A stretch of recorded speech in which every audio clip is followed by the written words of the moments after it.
સ્વાગત છે મિત્રો આપ સૌનું ભક્તિ સંધ્યા ચેનલમાં। 6 જૂનના રોજ વૈશાખ મહિનાની અમાસ રહેશે। આ દિવસે ગુરુવાર હોવાથી તેનું ફળ અને ઘણું વધી ગયું છે। જ્યોતિષના સંહિતા ગ્રંથમાં જણાવવામાં આવ્યું છે કે ગુરુવારે આવતી અમાસ શુભ ફળ આપે છે। આ તિથિ એક પિતૃઓ માટે શ્રાદ્ધ કરવામાં આવે છે। સ્નાનદાન કરીને દિવસભર વ્રત રાખીને શનિદેવ સાથે વડ અને પીપળાના ઝાડની પૂજા કરવાથી ગ્રહ દોષ દૂર થાય છે। શારીરિક તકલીફના કારણે આ દિવસે વ્રત રાખી ન શકો તો સ્નાનદાન અને પૂજાપાઠ પછી ભોજન કરી શકાય છે। આવું કરવાથી સંપૂર્ણ પુણ્ય મળે છે। વૈશાખ મહિનાની અમાસ ખાસ હોય છે। વૈશાખ મહિનાની અમાસના દિવસે ન્યાયપ્રિય ગ્રહ શનિદેવની જયંતી તરીકે ઉજવવામાં આવે છે। શનિ દોષથી બચવા માટે આ દિવસે શનિદોષ નિવારણના કેટલાક ઉપાય કરવાથી લાભ મળે છે। ત્યાં વૈશાખ મહિનાની અમાસનું ધાર્મિક મહત્વ પણ છે। આ દિવસે પોતાના પૂર્વજોની પૂજા કરવાથી અને ગરીબોને દાન પુણ્ય કરવાથી પાપનો નાશ થાય છે। અનેક શ્રદ્ધાળુઓ પવિત્ર નદીમાં સ્નાન કરીને આ દિવસે વ્રત પણ રાખે છે। નમસ્કાર, સ્વાગત છે આપ સૌનું ભક્તિ સંધ્યા ચેનલમાં।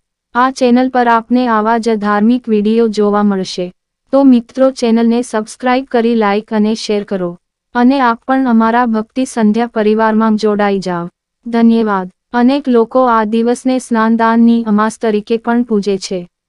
એટલું જ નહીં, શનિ જયંતી અને સ્નાનદાન સાથે મહિલાઓ પોતાના પતિની લાંબી ઉંમર માટે આ દિવસે વટ સાવિત્રી વ્રત પણ રાખે છે।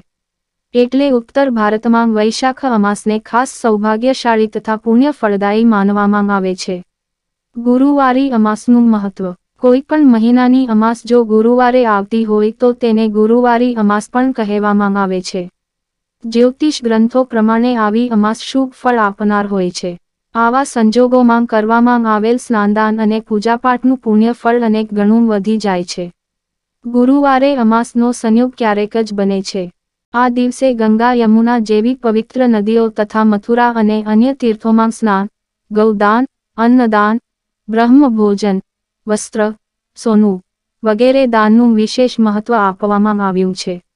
ધર્મગ્રંથોમાં ઉલ્લેખ કરવામાં આવ્યો છે કે આ દિવસે સ્નાનદાન અને બ્રહ્મ ભોજન કરાવવાથી પિતૃઓ સંતુષ્ટ થાય છે।